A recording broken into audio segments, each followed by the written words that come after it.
Hello there, just before we get started with today's episode, let me jump in here and say that there are brand new merch items, indeed the first merch items from Casual Criminalist, and basically they are themed scents for both men and women. There's Blood Money, that's the green one for men, and Blood Orange for women. Now, these aren't just your normal merch items. I've actually done scents before. I've got another channel called Brain Blaze, and through basically a joke, I ended up making some scents for that channel with a dude called Will, who is some sort of scent-making legend, and he and I have worked up 2 new scents for Casual Criminalists specifically. And I also said to Will, you know, it'd be really cool. Can we make the scent green for the Blood Money one? And can we make the scent like an orangey red for Blood Orange? And Will was basically like, no, Simon, that'll stain people's clothes, won't it? What are you talking about?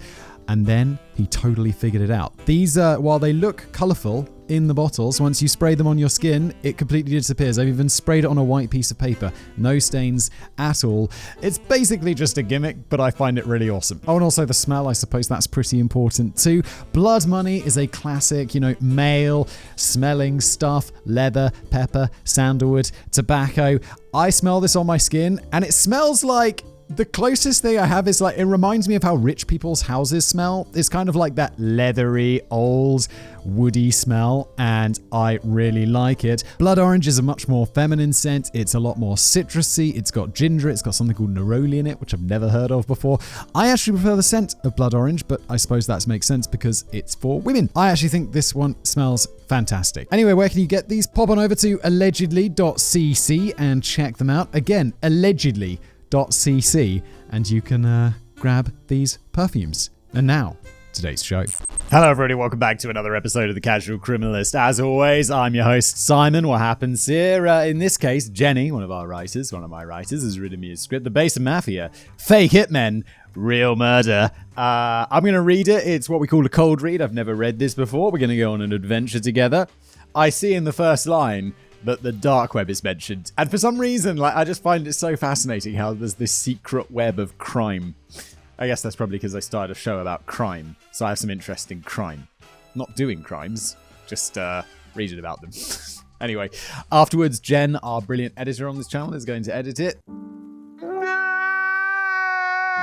That's the crew. Let's jump in.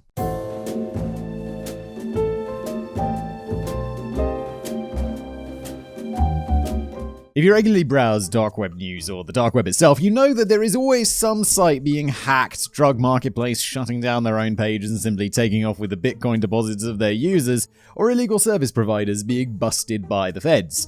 The latter is the case in today's episode. Yeah, you did read about this all. Wasn't there? It was like a few weeks ago, maybe a couple of months ago, that some random people stole like hundreds of millions of dollars in Bitcoin. And it was just like, they seem to be just regular people. It's like, oh my God, what have you done? You're going to go to prison forever if they prove this. But our story for today will not only lead us to a dark website simply being taken down, but also to a 911 call coming from the home of Amy and Stephen Allwine. Okay, let's see how we tie those together. It is November the 13th, 2016. In Cottage Grove, a 30,000 soul town near Minneapolis, Minnesota. Why would you put Minneapolis in Minnesota? Why would you put those 2 long, hard-to-pronounce places in the same place, America? Come on. You could do better than this. An otherwise quiet Sunday evening for the Allwine family is interrupted. Amy's husband, Stephen, and the couple's adopted son come home near 7 p.m. It's awfully quiet. Mummy's probably asleep already. Stephen tells his son, "Want to go lay down next to her?" The child nods and the 2 enter the master bedroom. To their horror, Amy Allwine is dead, laying on the floor in a pool of her own blood. A gunshot wound is visible just behind her right ear. Oh my God. Stephen immediately calls the emergency services. 911 wants the address of the emergency. The female voice at the other end of the phone line says, "I think my wife shot herself. There's blood all over." He immediately tells her, his voice trembling. Wait, don't they say what's the nature of the emergency? Not what's the address. Aren't they? Surely they'd ask, like, what's up first, rather than, like, where are you? Although I suppose it... No, it makes sense to ask what's the nature. Isn't it nature? Okay, let's move on. Not important. Shot herself with a gun? The Allwine family's child asks his dad incredulously, and when Stephen confirms it, he begins to cry. He couldn't believe his mother was capable of something like that. Wait, she shot herself behind the ear?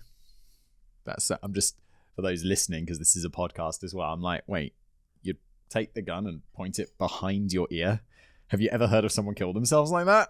Isn't it like, not to get too morbid already, but isn't it like tasting the metal in the mouth or under the chin or like to the side? Behind the ear? That sounds like someone shot you from behind, mate. Not like you shot yourself. I don't know. I would assume if I was in this situation that my wife had been murdered, not killed herself. Does she still have the weapon? The operator inquires, but Stephen tells her that he does not know. Why would the operator ask? Does she still have the weapon? Well, it's not much use to her, mate. What are you talking about? Is this the real conversation that actually happens? He's also unable to answer where his wife had shot herself or if she was still breathing, stating that he just got home and immediately took his son to another room. When Stephen leaves his son to check his wounded wife for a pulse, he cannot find one. Yeah, the pool of blood probably. I mean, I would still check for a pulse, but you're like, it's a pretty big pool of blood right there. Police officers are dispatched to the Allwine family's home, and Stephen and his son position themselves in front of the house for officers to recognize them. Sadly, Amy Allwine is immediately declared dead. Earlier that year, in May, the Allwine family had been visited by the police who told them the unsettling news that someone had tried to order a hit on Amy. Dad, what are you doing? It's like, also, who the f*** is Amy to get a hit taken out on her? Like, that is, you've got to be doing something shady if someone wants a hit taken, or you've got to be like, you've got to either be shady or really good. Because you're either like an incorruptible judge who someone wants to take out, or you're like, I don't know, involved in some crime and someone wants your crime business. Something like that. To be fair, I get most of my crime knowledge like this from Breaking Bad. Hell yeah! Hey, come on, baby! But that's, that seems like a logical assumption. Also, Dad, why would you assume that she killed herself when a few months ago the police were like, someone ordered a hit on her? Maybe you'd think the hit was successful rather than she killed herself, unless you ordered the hit. Obviously, I don't think that, but CSI has told me that it's always the husband, unless it's not. In this case, it might not be. Here we go. This had been found out during an FBI crackdown on a murder-for-hire site on the darknet. The 44-year-old dog trainer, nope, so she's not an incorruptible drudge, she is a dog trainer, had allegedly just shrugged it off, but back then nobody knew how much the news had truly affected her. Who are you, Amy? Who orders a hit on a dog trainer? It's like the least offensive job I could possibly imagine. It was sort of the job you make up if you don't want someone to take a hit out on you. It's like, what do you do? Not incorruptible judge. I'm not an incorruptible judge. I'm a dog trainer. What's with the wig? I wear it when training the dogs. They like it. It helps them recognize me. Oh, wait, American judges don't wear wigs, do you? No. But we do. They do in the UK, these big curly wigs. It's great. But what was the history of the Darknet page, which had apparently caused the death of an innocent woman and had led to this gruesome event? Let us find out! Rise to infamy. We all have that one person in our lives that we wish would just disappear, my bloody dog train. No, this is definitely not me writing down my crimes here, but a few simple Google searches really do reveal a quite worrisome number of people trying to hire professional hitmen off Quora.com. You cannot be serious. I spent quite a bit of time on Quora.com trying to hire him. Now, it's a great source of ideas for videos. Like when someone's asking questions and lots of people want to know the answer, I'm always like, that seems like something we should make a video about, doesn't it?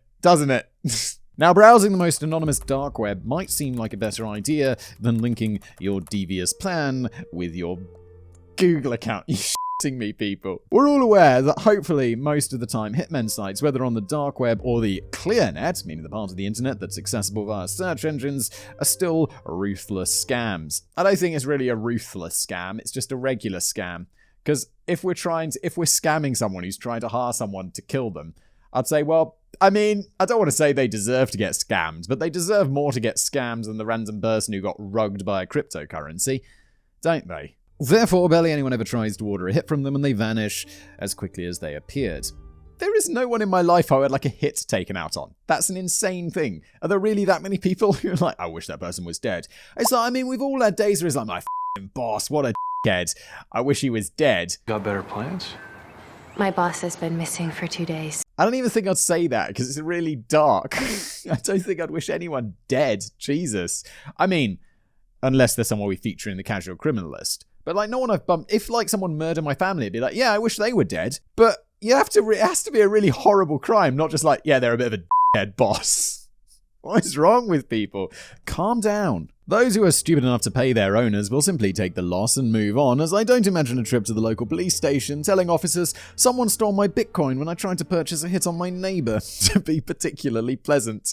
An individual named Euro is of course well aware of this. According to some sources, they had created multiple other sites of the same kind before, but all of them were taken down again, not meeting their founders' expectations. Please note all of this is speculation though, and Euro's potential ownership of prior websites was not entirely confirmed. So for the next few pages, we're going to explore Euro's only successful attempt at creating a truly lucrative scam. Allegedly, how it rose, how it fell, allegedly, and how sadly it bled out into the offline world. If you work in advertising, you should take note of the following parts. All you Don Drapers, start paying attention. I give you money, you give me ideas. In February of 2016, just about 9 months before Amy Allwine's tragic passing, the ClearNet suddenly became flooded with blog posts referencing a darknet website called Besa Mafia and listing the .onion link necessary to visit it. The first big darknet drug marketplace, Silk Road, which was being operated by a young adult named Ross Ulbricht, used a similar tactic for advertising its services. The major difference was that Ross Ulbricht acted like he had just stumbled across a curious website. The blog posts about Besa Mafia were actively protesting the site. Great idea, guys. I hate this website. If you're looking to fight, if you hate the idea of Hitmen, you will hate this website that I'm posting here. I mean, this has got to be the people who are the dude who's trying to promote it, right? Because otherwise you'd just be like, you wouldn't share the link. Obviously. As we always know, outrage always generates more attention. The blog post's entire blogs dedicated to the cause of shutting Besa Mafia down, and petitions failed to be noticed by more than a few people. Later, they would become a decisive factor in building Besa Mafia's reputation. Still, social proof is one of the successful ways to convince someone to purchase a product or service, and sadly, murder for hire is no different. This was Euro's tactic to create a sense of legitimacy around their website. Most of the independent blog posts contained links to a page called fightingbesamafia.blogspot.com, where an elaborate backstory of Besa Mafia was written, where they're from, how they work, and most importantly, why they are trustworthy. Ah yes, the Hitman website, famous for its trustworthiness.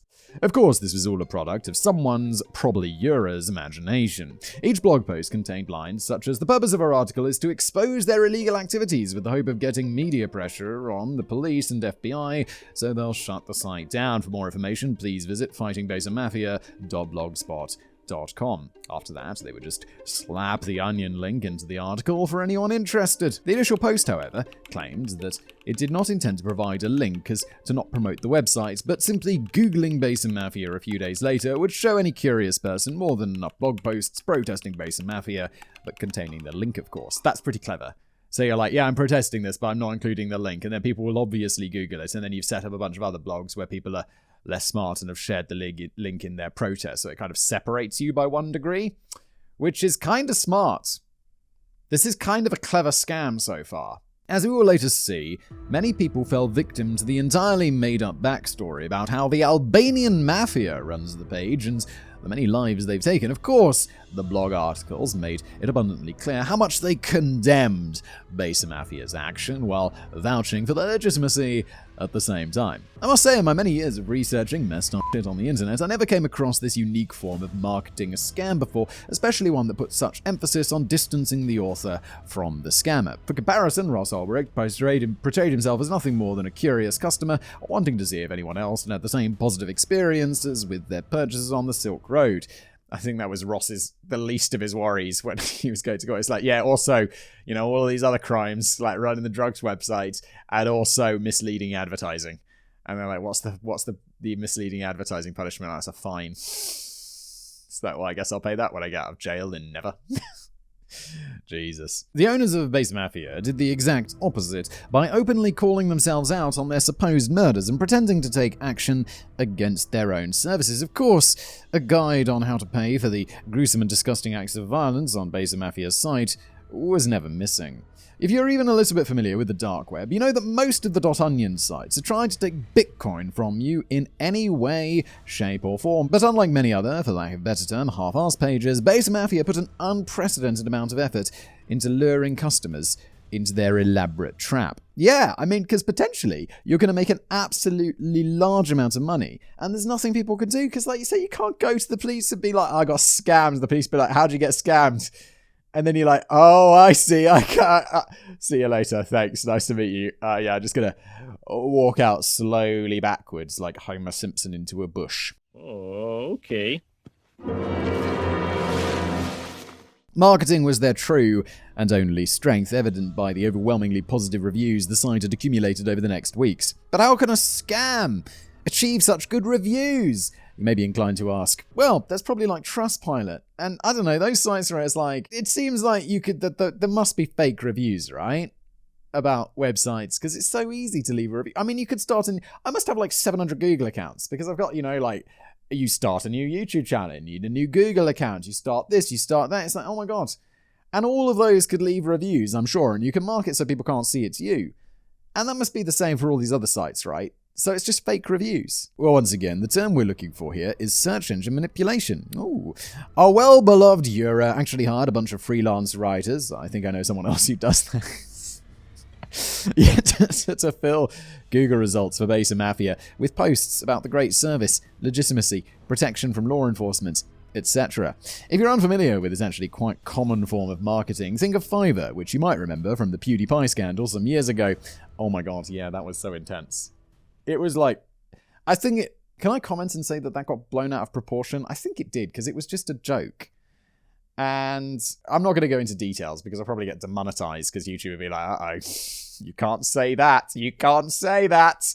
But look, it's a website where you go and you pay I don't know, I use it. Like, if I need some graphics work done, or what have I had done on Fiverr lately? I often get little logos done for channels, or thumbnails, stuff like that, Fiverr. And it always used to be you go on there, it's called Fiverr because things were $5. And now it's like, oh yeah, you got a logo? $80. You're like, wait, but it's Fiverr. And they're like, yeah, plus $20 in service fees. They're like, that's $100. And I mean, it's fair because the work's really nice, but you named your website Fiverr, which in retrospect, I mean, obviously it's a hugely successful business, so it works really well, but it was a weird choice of name. It makes me think that you don't have a brilliant grasp of the concept of inflation. Basically, it's a website where you can pay anyone for basically anything. Exemptions include professional and totally legit Albanian hitmen, of course. You could quite easily find these elsewhere, as we've just learned. What's your... when you search, Fiverr, hitmen. I mean, obviously no one searched that in the audience, I bloody hope, because don't hire hitmen and don't, on Fiverr, what are you doing? But the Google ads at the top will be looking for hitmen? Consider this alternative to Fiverr. So Euro basically built his own army of freelance writer soldiers, or rather mercenaries, from countries where labor was cheap, and sent them on a noble quest to conquer the Google search results with positive reviews for a hitman service. If you ever wonder what me and the other guys locked in Simon Basement would actually do for just a tiny piece of bread, well, there you have your answer. Yeah, when I'm looking for writers, to write for my staff, I'll put out a little job advert or something. And sometimes you'll get replies. And so many of the portfolios are just filled with this kind of writing fake reviews for companies and stuff. And I'm like, what do I read on the internet that's actually real? It's crazy. It's I had a brilliant holiday in this hotel in so-and-so, and then you'll read another place, you're like, I had a brilliant holiday in this other hotel, and so you've never been to any of these places, have you? This hotel's paying you to write these reviews. And I'm like, that is shady. Not as shady as having a Mafia Hitman website, though. Quite soon, Ur and his gang of literal keyboard warriors practically owned the Google search results, Reddit threads, and Quora suggest questions about Besa Mafia. This extensive manipulation of not only search engines, but also public perception, soon resulted in the widespread belief that the Besa Mafia was actually a legitimate murder-for-hire service led by the Albanian Mafia. In spring of 2000, the FBI should do this. Forget some guy trying to scam people out of their bitcoins. If the FBI did this, wait, is this entrapment? Is that illegal for people to be trapped into this? Because I could see how it would be. But imagine if the government set this up. Like, Interpol got together and were like, yo, all countries are going to get together and we're going to make this Hitman website. Not only is it going to pay for itself because people will be giving us Bitcoin, but we'll also be able to track down all the people that are trying to hire hitmen and arrest them and put them in prison. And we'll do it all really quick so they won't be able to write negative reviews about our Hitman website. And we'll get all this Bitcoin. You're welcome, FBI. Put on my FBI hat. I think I mentioned this before. Someone sent me an FBI hat. It's like a legitimate FBI hat. I'm like, that's awesome. Thank you. Why? There's a chance to meet the legend. In spring of 2016, just one single Google search for Besa Mafia would immediately show any curious mind countless positive reviews, most supposed customers even admitting to having purchased the literal death of a person, while at the same time bragging about how they could tell everyone and still be immune to law enforcement thanks to Besa Mafia's unrivaled customer protection. Yeah, we'll see about that later part in a bit. Unrivaled customer protection. It's the Mafia! You're going to get rolled over at some point. Look, we've discussed this before. Look, if you want to kill someone, hiring a hitman isn't helpful. You've still got the moral problem of killing someone, but let's face it, if you're going to kill someone, you probably don't have that much of a moral compass anyway. But you're also involving someone else in your crimes. Just do it properly yourself.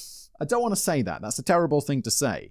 But hitmen just seem like a bad idea unless you're trying to assassinate like a president of a country or something like that. Like, what are you doing? It still baffles me that this kind of tactic actually worked because these testimonials are so obviously made up. Murder for Hire does not seem like a service you'd normally leave a public review for on the ClearNet. Logically, it's absurd for someone to openly admit to having paid for someone else's car to be set on fire or even have the owner killed in exchange for money. It gets even worse when the person has the balls of steel to literally post a link to a news article about a tragic fate close to what they have described and claim responsibility for it. Imagine a true murderer or rapist walking free because some poor soul on the internet thought the weird fake hitman guy would pay them more for their lie-filled review if they took accountability for someone else's crime. You gotta be like, you're writing these reviews and you're like, what am I doing? This is weird.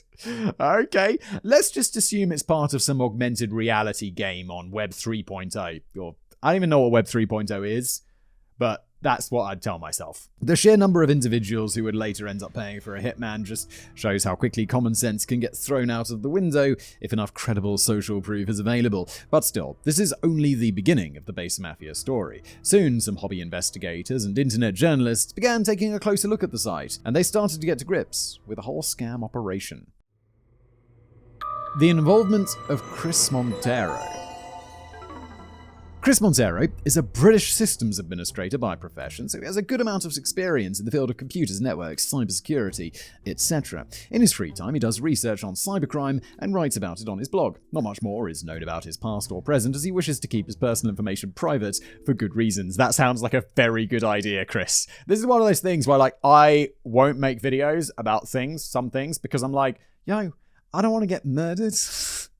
And this guy is exposing this stuff. I'll be like, yeah, good idea. Like, my face is all over the internet. I've been like, yeah, I live here. I mean, I tell the city where I live, but it's like, yeah, no, I don't want to get killed. Like, I don't want to be a journalist.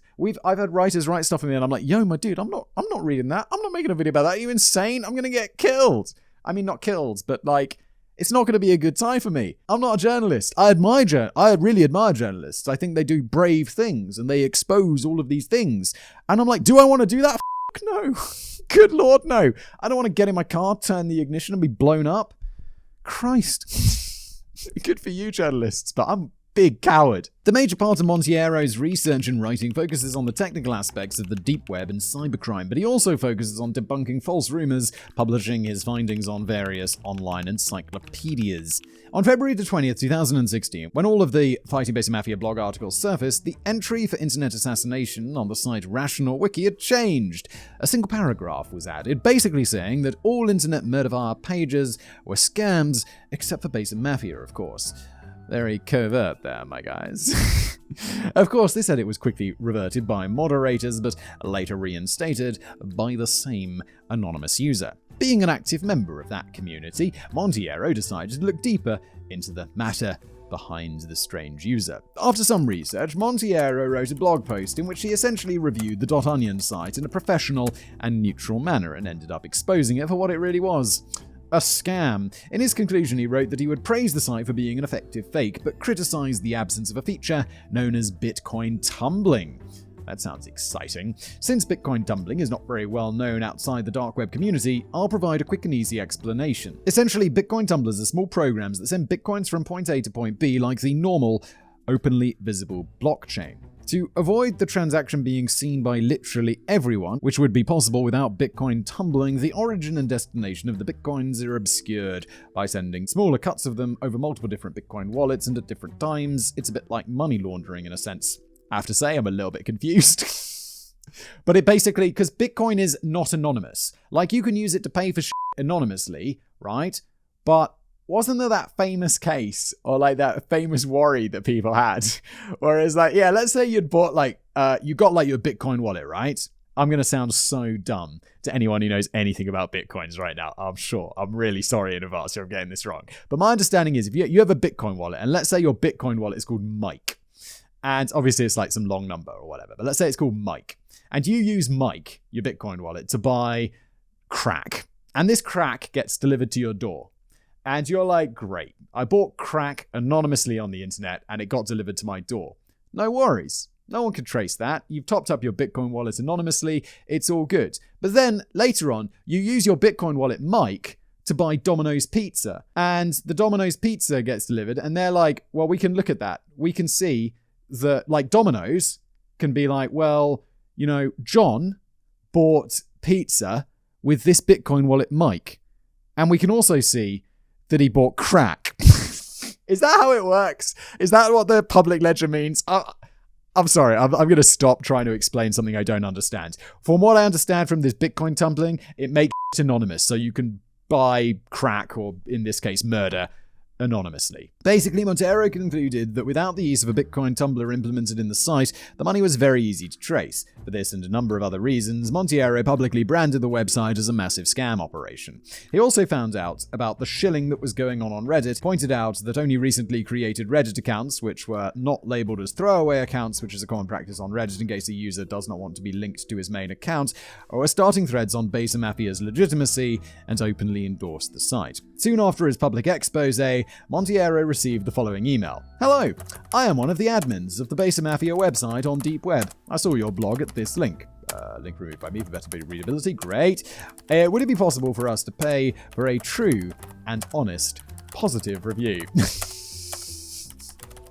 Oh my. Our site is a marketplace, and we have many registered gang members. We are not like other Hitmen sites where they only have one team. Let me know if we can prove to you that we are legit. Yura.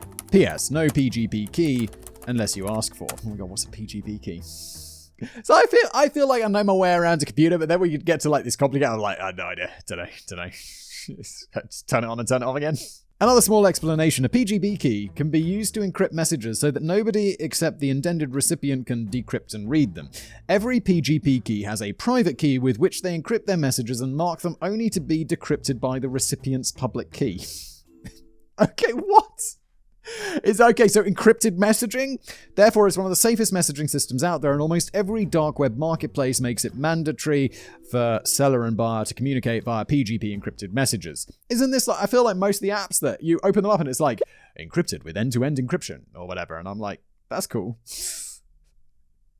But okay. A person's PGP key signature is also a way to identify them and make sure you are not communicating with an imposter. Among Us music starts playing. That is, I've never played Among Us. But I know there's something to do with an imposter. I've never even seen video. I don't even know what it is. I felt like a massive boomer the other day. I was like, I can't remember what it was. Oh yeah, I was like, I don't know. I subscribed to like various YouTube newsletters and they were all talking about Coachella. I'm like, what the is Coachella?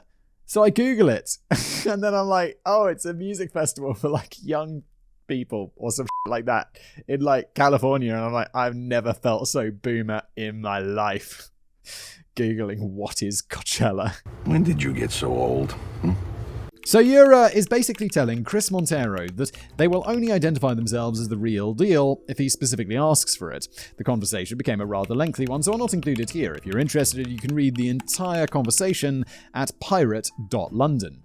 That's a URL. That is a sick URL. Pirate.london.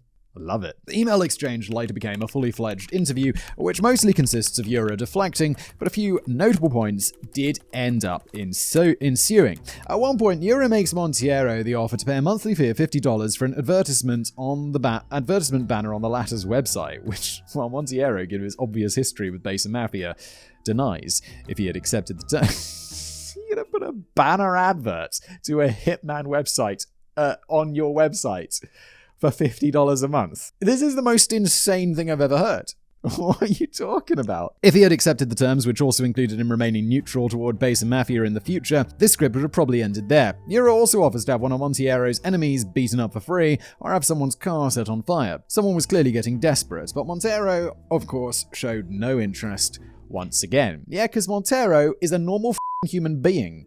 At the end of their email correspondence, Yura began threatening Montero, saying that if he did not cooperate, they would portray him as an undercover cop. Okay. So? As his arguments, Yura lists Montero's refusal on the proposed advertisement deal, saying that normally every person wants to make money, allowing the fact that he didn't want to have someone beaten up as proof of Besa Mafia's legitimacy. Not much more would follow this exchange until April the 10th, 2016. That day, a link to a video was posted in the comments section under Montero's initial blog post. The video contained a sheet of paper with the date and the information that this video was made by a Besa Mafia video and dedicated to Chris Montero, having his blog's web address and the .onion link of the Besa Mafia site written on it as well. It ends with the person filming the video taking way too long to light a car on fire. Not long after, it was confirmed that the car burning was real and took place near Woodland Hills, California. Didn't we say that this Montero dude was in London? Oh, how scary! You burned a car in California. What a deep message. If it was my car outside, if it was Montero's car outside his house, then it'd be like, oh my But obviously this is just some kid in California who's like just setting fire to a random car to send a terrifying message. It's not. I mean, I'd still be a little bit intimidated because I'm a coward, but really it's not that serious. And shockingly, this was not a one-time occurrence. 10 days later, an alleged Besa Mafia member posted another video of them setting a car ablaze holding a similar tattered sheet of paper. This time, the crime was not dedicated to Chris Montero, but two people named Fox and Pinochet. During that time, Fox and Pinochet were both admins on a forum site named Hidden Answers, and both had claimed the Besa Mafia was a scam as well. So usually, the run-of-the-mill scammer just ignores the criticism and moves on. So why were people just randomly stealing and burning vehicles just for a bunch of random critics on the internet to try and scare them into silence? It feels like this is being run by a teenager. The Mafia's machinery. Fortunately, we did not have to wait very long for answers. But first of all, I feel like I need to put out the reminder that not only ClearNet, but darknet sites are susceptible to a wide variety of vulnerabilities. Many site admins, good old Russ Ulbricht included, simply overlook faulty code or do not have the skill to fix possibly faulty code or generally improve their service's security. Due to such circumstances, we often hear news about cybersecurity incidents like the following. After being threatened directly by Besa Mafia, Montero went to the proper authorities to report what had happened, but the police were basically powerless to help because the car burning took place in California, somewhat out of the jurisdiction of the British police. And you'd be like, can't you just phone up the California police? And it'd be like, I don't think it works like that. You can't just like, hello, mate. Yeah, this is Bob from the local police station down in Old England.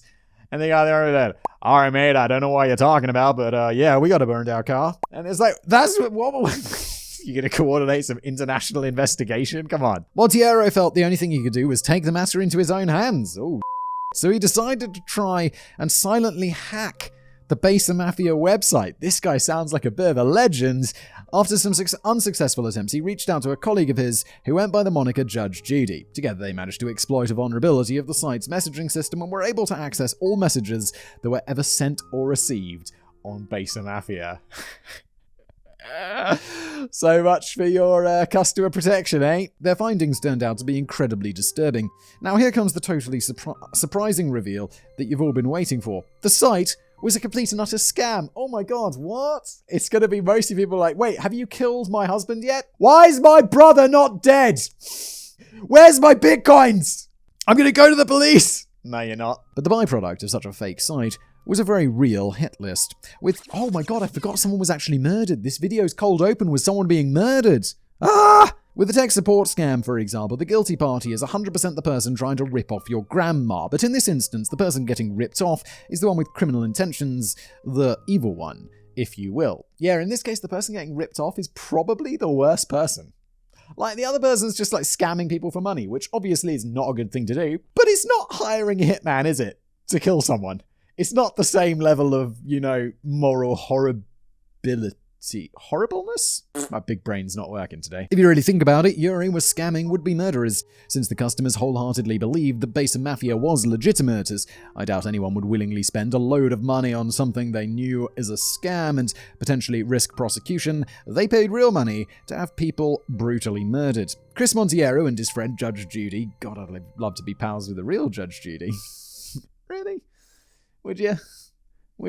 She seems kind of harsh. Like, she's really intense. I imagine dinner with her would be like, I feel like she'd be judging me the whole time. I'd be like, oh, I'm sorry, Judy. I'm sorry.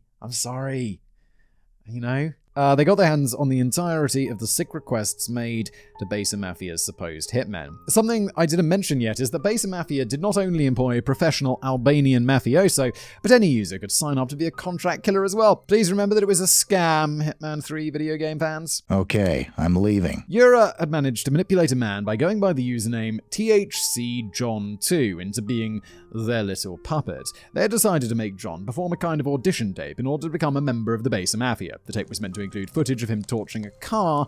No surprises there. Therefore, we know that all of the car burnings mentioned before were his doing, for which he got a meager compensation of $300. You're torching a car for $300, Jesus. These guys are really cheap. It's like, yeah, we'll pay you $50 a month for a banner on your website. $300 to torch a car. I don't think these guys have a great concept of money. Naturally, you'd assume that Chris Montiero would approach the authorities once more with footage, the evidence that it uncovered. And he did. Once more, the Metropolitan Police Service was unable to help, so they suggested that he should turn to the National Crime Agency, but none of his calls or messages were ever answered. He's like, I've got a large list of people who went on a website legitimately thinking that they'd be able to order a hit on someone. Like, these people's lives are in danger. And the National Crime Agency is like, that sounds like America's problem, old bean, doesn't it? Pip, pip. Out of most options, Montiero turned to the National Counterterrorism Security Office, who told him the matter was out of their jurisdiction, and when reaching out across the pond, the FBI simply referred him back to the National Crime Agency. Good job. I feel like take off my FBI hat. Oh my god. Come on, guys. Come on. There's supposed to be some level of cooperation and coordination, right? Come on. And this is major crimes. It's not like we're trying to chase it. The car burning thing, yes, it's a serious crime to set someone's car on fire. But it's not like, okay, we don't need to coordinate international police to take out the guy who committed arson on someone's car. What we do need to do is coordinate international police to track down all of these people who wanted to take out hits on people, because those people's lives are probably still in danger. Because if you went to the stage of paying someone to murder someone, at some point that person's probably going to get murdered, whether by you or a legitimate hitman or whatever.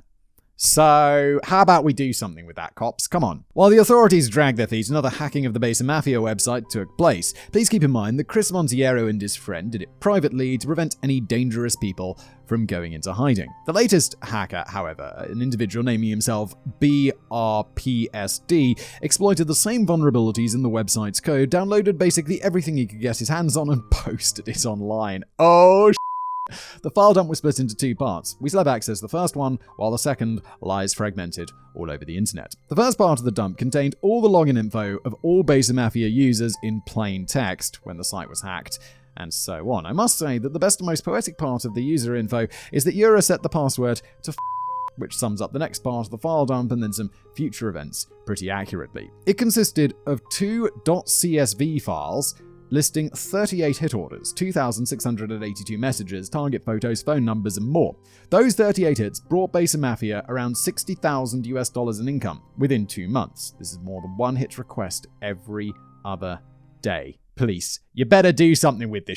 The public file dump, as well as the many credible articles about it, sent Eura into full damage control mode. Some of their spam posts calling the files forged can still be found. As mentioned earlier, the 2 CSV files have mostly been removed from the internet for victim protection, so I did my best to find some pieces of it. I'll of course not mention anything regarding the identities of the intended targets. According to the Daily Star, one Turkish client sent the following message to Besa Mafia. I was in business out of Turkey, and when I returned back, I discovered she betrayed me with this The big thing me off. She acted with me that I am wrong, and she asked for a divorce, then now ran away from home and hide with name removed. I want idea that also catch her, then just spending my days torturing her. So can you catch her and deliver her to me? Dude, this is so f***ed up. Even though Besa Mafia is fake and the request was never followed up on, I do not dare to imagine that what she must have gone through already, and I sure hope this poor woman is safe from her abusive husband. Wait, do we know, do they know the names of the clients and stuff? Because the police need to follow up with this dude, immediately. Immediately, Turkish police, get on it, please. Another user wanted his wife's lover killed, and the woman herself should be smuggled into Saudi Arabia. What the f***? In order to get a discount on the hit, he allowed the non-existent Besa Mafia hitman to sell his organs. What the f*** is going on? This is so up. Someone from the Netherlands wanted someone taken care of in a cycling accident. A Minnesota resident spent 4 months talking to Eura about how to get a mother of one killed. To end the request on a higher note, one dude asked how much it would cost to have his grades changed. You gone to a hitman website, it's like, can you hack into my school computer and change my grades? Besa Mafia be like, yeah, alright, $5,000. Still, we've only scratched the surface with these messages, and when the file dump went public, it was truly a nightmare for a site which had put so much effort into forging its reputation. Weeks after the files were released, another article on the matter came out. While it mostly covers things I've already mentioned, there are a few details that I'd like to include. The author's name is Eileen Ormsby, who had such an extensive run-in with Eura that she was thrown into this whole mess for years to come. In her book, The Darkest Web, she details her correspondence with Eura, where she was being threatened in just about every way imaginable. Eventually, Eura got so pissed off that he once again filled the search engines, this time with wild claims that both Cross Montero and Eileen Ormsby themselves were the true owners of the Besa Mafia website, and allegedly investigating and rallying against themselves in order to avoid suspicion. Alright, yeah, but it's like, okay, but is there any proof of this? Even during their latest spree of spreading false information, Eura kept in contact with Eileen. Their constant back and forth would last for several more years. The admins of Besa Mafia, whose reputation had taken several hits due to the file dump and Eura's obvious lies, did not know that there was more to come. Chris Montiero and Judge Judy had prepared for another cyber attack that they launched in July of 2016. They managed to gain access to Eura's Gmail account, and therefore he also got ownership of the cryptographic keys which controlled the entire Besa Mafia domain, not just the admin account, as this one had limited rights to, probably as a safety precaution. Chris and his colleagues immediately put their newly found permissions to good use and changed the homepage to simply display the message, Besa Mafia is closed for business. After 6 months of scamming criminals for their bitcoins and stealing over 100 bitcoins, $65,000, the site is closed. No one was ever beaten up or killed. Eura was distracted for a while trying to fix his obviously massive problem, but unbeknownst to everyone, some far more sinister events had flown under the collective radar. Dog Day God. Many people on the file dump's first part stick out via their strange usernames or passwords, but Dog Day God made the mistake of choosing that username for every single ClearNet site, so the matching Reddit account was soon dug up. Look, if you're signing up, I guess their real names aren't on there, which I guess that's kind of the point. But you could people trace those bitcoins or some shit like that because there wasn't the Tumblr. But look, if you're signing up for some dark web website where you're going to hire a hit, use a different username, come up with a unique name they haven't used before. Come on! In 2016, right on Valentine's Day, Dog Day God would post on a subreddit called Darknet Markets Noobs.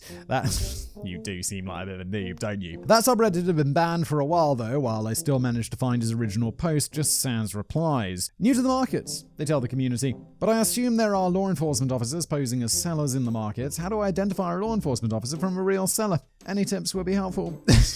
Just ask them if they're a cop. Isn't that what they say in movies? I don't think that actually works. Does that work?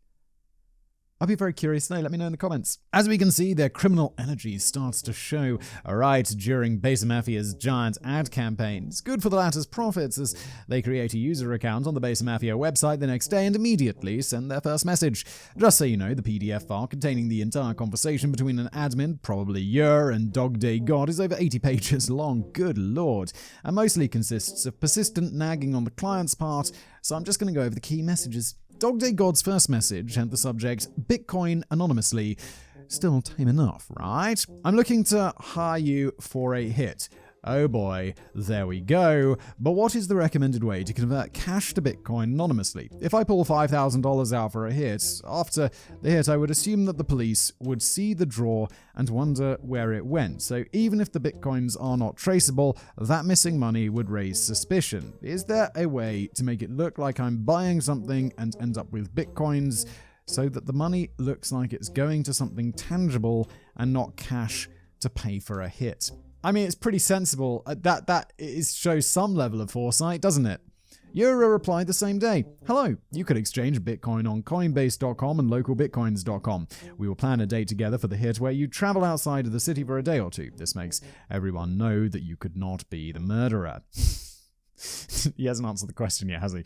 Regarding Bitcoin, yes, you can say you have purchased a gaming server that costs $5,000 with games such as Metin or similar game. We can provide you with access to one of our money laundering gaming servers for a limited period. You can tell everyone that you invested in online games for children. They could not prove that you didn't, and you are safe. Let me know. That sounds like something they could very easily prove that you didn't. Also, who invests in something online? You're like, yeah, I've got money in my online bank account, and I'm going to invest in some online games. So what I'm going to do is I'm going to take that money out as cash. Wait, no, he's not taking it out as cash, is he? He's not going to like a Bitcoin ATM or something like that. This is very strange. You need to... Not to give advice to a criminal here, but wouldn't the idea be that if you normally go to the ATM and you take out $100, just over the period of a year, take out $120 every time you go to the ATM, stash that cash somewhere? I should stop giving advice to criminals. Because obviously, this is just going to be... everyone is terrible at crime. Good, which is a good thing. Dog Day God made up their mind in the early morning of February the 16th, one day after creating their account on the Besa Mafia website. The target will be traveling out of town to Moline, Illinois in March, but that's about a 3-hour drive from Chicago. I'm assuming that this would not work for a hit. If it would, then it would be the perfect time. Also, you give me the price in USD, but they say we pay in Bitcoin. What is the price in Bitcoin for a hit? And ideally, making it look like an accident. Yura did not hesitate and provided our bloodthirsty fellow with a couple of totally realistic options and scenarios. Get the feeling they're not going to be totally realistic. The target being shot close range in the middle of the street by a turtleneck-wearing gang member with a handgun. $5,000. Gotta get that turtleneck on. What? Or 13 Bitcoin at the time. Honestly, I wonder how Yura knows what his Illinois-based assassin friends were wearing every day. Regarding Dog Day God's request for a staged car accident, Yura told him that his hitman in the maybe Illinois, I'm not sure, as he called it, will perform a hit and run for the price increase of $1,000 compared to a simple shooting. Dog Day God considered the hit and run the best offer, which becomes evident in their next message to Yura. Hit and run is what I was thinking would be the easiest accident, and that would work fine. So, can we say 15 Bitcoins for a hit with a car and insured fatality? I'm in the process of exchanging and tumbling coins. Thanks. In the following messages, Dog Day God kept trying to involve a third-party escrow service, that meaning that they wanted someone else entirely to hold onto the Bitcoin until the hit is carried out.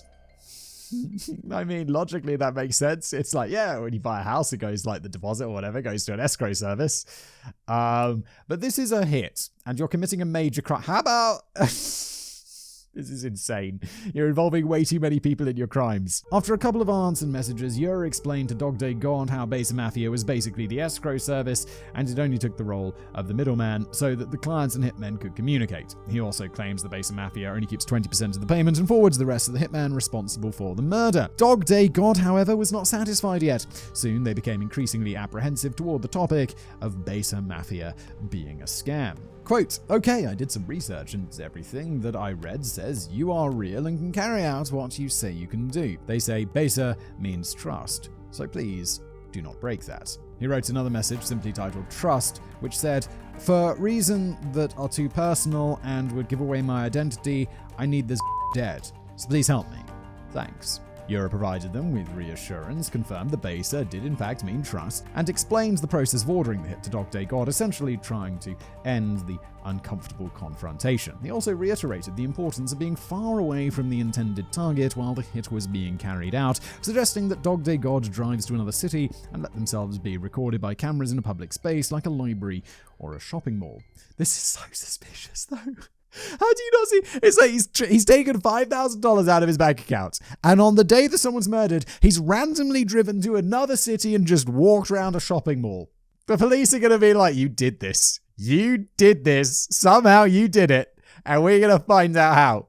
And then you're going to go to prison forever." I mean, if it wasn't all fake, obviously. Obviously convinced, Dog Day God placed his order through the Besa Mafia order form not long after. While earlier they did not want to provide any information that could lead to their identity being uncovered, the user known as Dog Day God will not only allude to their backgrounds, but straight up provide the motivation for ordering the hit. Order number 30312. Order by Dog Day God. Target, Amy Allwine. Picture included. Oh god, it's this woman from the beginning. She's actually going to get killed. Description. She's about 5 feet and 6 inches, 1.7 meters. She looks about 200 pounds, 90 kilos. She should be driving a dark green Toyota Sienna minivan. The bitch has torn my family apart by sleeping with my husband, who then left me and is stealing clients from my business. I want her dead. That is the 13 bitcoins. If it can look like an accident, then you can have the rest. Yura, of course, accepted the order and told Dog Day God when and how the hit would take place. You've just totally revealed your identity to these people and, assumedly, the police. So, you're a terrible criminal. Terrible criminal. I mean, terrible at crimes. And a terrible person. In the night between the 19th and the 20th of March 2016, the mother of one, Amy Allwine, was supposed to die in a staged car accident. In case of survival, the assigned hitman would shoot her dead. Any companion, even a child, would die with her. Jesus.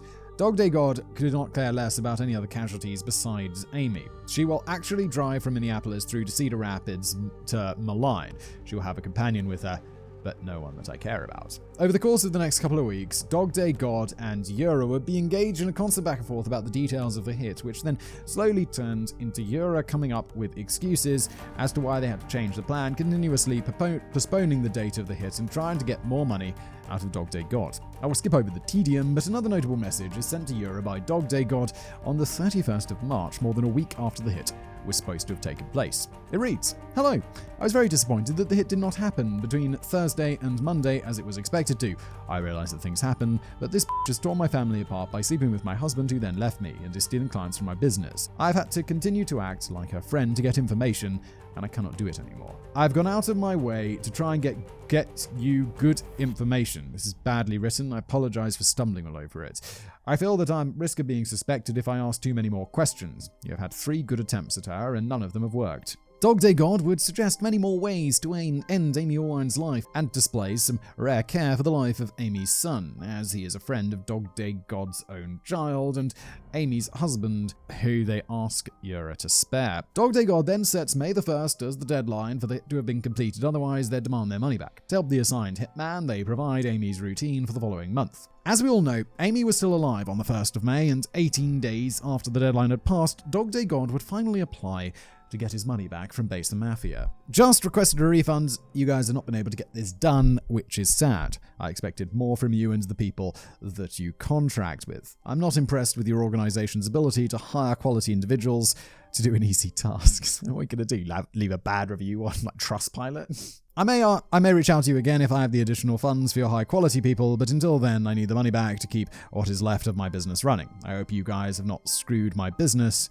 by letting this live. Another argument, which is not worth exploring any further, ensues, and it is eventually ended by someone not identifying as Yura, who claims to have injected the Besa Mafia website with malware to locate the clients who are actively trying to end someone's life. In exchange for more money, they would delete Dog Day God's account and all the associated information from the server. Otherwise, the unknown person would report him to law enforcement. Uh-oh.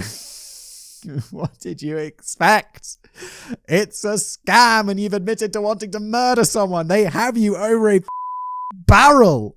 That seemed to have scared Dog Day God off, as they tucked their tail between their legs and did not attempt further communication with Besa Mafia. Therefore, the threat to Amy Allwine's life should have ended then and there. Right? Who killed Amy Allwine? Finally, the circle closes, and the story of Besa Mafia has arrived at its unfortunate consequence. The death of Amy Allwine. Was it suicide, a hitman, or someone else entirely? Let's find out. My gut feeling right now is, isn't it this woman who's trying to order the hit? Isn't it just going to be her killing her instead because the Mafia didn't do it? And that's not really the Mafia company's fault in any way. I mean, they're not that I'm trying to defend them, but that's not their fault. Unless, I don't know, let's see what happens. Why am I trying to guess? We've already covered the bone-chilling 911 call in the introduction, but here is a quick recap in case you'd forgotten. In the evening of November the 13th, 2016, the 44-year-old mother of one and Minnesota resident, Amy Allwine, is found dead on her bathroom floor. The cause of death? A gunshot to the head. Husband Stephen discovers the scene when he comes home with their son. Not long after, the FBI had informed the couple that Amy's name had been found on a hit list. But if the hitmen who were supposed to carry out the hit did not exist, who killed Amy Allwine? Did she really have an affair which cost another person their relationship and potential livelihood by being their direct business rival? Just a quick reminder that Amy was a dog trainer, which to my knowledge is not a profession with much demand and therefore barely any grounds for competition-related drama. Also, no evidence of an affair or even a remote rival dog trainer could be uncovered. The Allwine's family home and the scene of the crime, however, did provide the investigators with some rather useful leads. Is this a case of mistaken identity? Could this be someone else? The use of luminol on the crime scene revealed blood residue. Oh, unless Dog Day God was specifically leaving fake information to mislead people. And I'll consider myself misled. Let's see. The use of luminol at the crime scene revealed blood residue all over the house, and during the autopsy, traces of illegal anesthetic were found in Amy's system. This essentially ruled out a suicide, and a motive for murder besides the alleged affair and business quarrels quickly established itself. Amy Allwine's life insurance policy had a value of $700,000, and Stephen was the sole benefactor. And while Amy's faithfulness could not be disproven, someone else's was quickly called into question. Now, Simon, I can already hear you shouting, it's the husband. It's always the husband. Yeah, exactly. It's always the bloody husband. I said it at the beginning. And you're absolutely correct. Stephen Allwine had cheated on and then killed his own wife. He had been looking for other women to sleep with on the portal Ashley Madison, which was specifically made for husbands or wives who craved to be unfaithful, and he had been seeing other women for an unspecified amount of time. To avoid ruining his reputation in their small hometown over a divorce, he first tried to order a hit on her via the darknet, and then after his wife Amy survived her trip to Illinois, he took matters into his own hands. Yes! This is exactly what I thought. It's the husband, and he murdered her. And I didn't think that that there was an elaborate ploy. Like he was pretending to be someone else. Look, I got it halfway right. All right? Did you? Let me know in the comments. In Stephen's twisted mind, he was exchanging his wife of 20 years for another woman at a fat paycheck. All of his electronic devices are checked by computer forensics experts, and that alone turns the already compelling arguments into irrefutable evidence. Uh-oh. While Dog Day God was contacting Besa Mafia for the first time on the evening of February the 16th, 2016, Valentine's Day, Stephen Allwine was at his home on his MacBook Pro looking for Bitcoin for the first time. The next day, February the 15th, Allwine is looking up Amy's itinerary for a dog training convention in Moline, Illinois, and mapping the distance from Chicago. 2 minutes later... Mate, have you not heard of an incognito browser? Have you not heard of a VPN, my dude? Come on! You're the worst criminal! 2 minutes later, Dog Day God is telling Besa Mafia the target will be traveling out of town to Moline, about a 3-hour drive from Chicago. What is the price in BTC, Bitcoin, for a hit, and ideally making it look like an accident? On March the 6th, Dog Day God sends a picture of Amy from a vacation in Hawaii to Besa Mafia. Seconds after, Stephen is downloading that same picture from the couple's home server. Besa Mafia tells Dog Day God how to buy Bitcoin and how to cover his trail by reporting it stolen. A few days later, Stephen Allwine buys Bitcoin and reports to Cottage Grove police that he was the victim of a scam. I mean, he was, but he did not know about Besa Mafia's true background yet. The Bitcoin was stored with a unique 35-character alphanumeric code known as a Bitcoin wallet. On March the 22nd, Allwine copies the code to his Notes application on his iPhone 5. 23 seconds later, Dog Day God sends the same code to Besa Mafia. Dude, I just imagine that guy just like, there must be some memes just like throwing evidence everywhere. Evidence of my crimes everywhere. Got enough evidence? No, more evidence. Come on, dude. What's going on? 23 seconds later, Dog Day God sends the same code to Besa Mafia. 40 seconds later, the note is deleted from Steven's iPhone. The deleted note is copied to the cloud and is backed up to Andrew's new iPhone 6 on May the 27th. On August the 3rd, Allwine's iPhone 6 is backed up on his MacBook Pro, including the deleted Bitcoin wallet. Come on. Still, Steven maintained his innocence. I got hacked, and someone put that in the cloud, he suggests. One of the things I always tell people is to use different passwords, and unfortunately, I didn't follow my own advice. Oh, come on, Steven. Come on. Someone hacked my account. Please. Experts discovered 24 unique passwords on Stephen Allwine's devices and absolutely no evidence of them being compromised. In 2017, Stephen was convicted of first-degree premeditated murder and sentenced to life in prison, as he should. The case of Amy Allwine, and therefore the only ever death linked to the Besa Mafia, had been resolved. But how did the Besa Mafia site itself end up being hacked and exposed to even its most loyal users? A never-ending story. In January 2017, 2 months after Amy tragically passed, Chris Monteiro had finally managed to form a connection to an officer in the British National Crime Agency. While he was scheduled to give a confidential presentation about his findings related to Besa Mafia, Euro was now operating a site called Crime Bay. Subtle. They were advertising these supposed Chechen mob's hitmen via graffiti, and again, using such footage as proof of their trustworthiness. Yura, stepping down his ad game, however, did not provide him with enough resources to secure his website better. The same exploit as before could be used, and once again, all the messages exchanged on the site were made accessible, leading Chris to compile a list of intended victims and the users requesting them. When Monteiro's meeting with the NCA finally took place, he educated them on how the scam essentially worked and had already provided a ranking of the users based on their levels of intent to really have someone killed and the hatred against the intended victims. Dog Day God was in the top 10. Less than 2 days after the meeting, Monteiro composed an email to Eileen Ormsby only containing the words F*** 3 times in capital letters. No, he did not offer sexual relations in their message. He was referring to the attachment of his mail. It's going to be an article about the murder of the woman, which was a link to an article about Stephen Allwine and his connection to the dark web. Monteiro had immediately recognized the username Dog Day God from the Besa Mafia file dump. Both Monteiro and Ormsby had warned the authorities over Besa Mafia's clients taking matters into their own hands over half a year ago, while being told that the investigation was ongoing. Then, on one quiet Friday night in early February 2017, the door to Chris Monteiro's apartment in London was bust down, and its owner was arrested. What is going on? Chris is the hero of this story. All of Monteiro's electronic devices were confiscated, and he was put into custody for incitement to murder. Of course, in connection to the Besa Mafia. Police, can you do a proper job? Just that it's obviously they were trying to... Oh, come on. Also, this guy's devices have been confiscated. He's a data security expert. They're not getting off those devices. Allegedly, he'd programmed the Besa Mafia website for an Albanian mafioso named Yura Berisha, who was also living in London. As you may recall, Yura had filled the internet with posts about how Ormsby and Monteiro were the true Besa Mafia admins all along. Surely this guy's going to be like... You can't be serious right now, and you're paying for my door. And where's my lawyer? This is another reason why you don't want to be a journalist. Fuck being a journalist, man.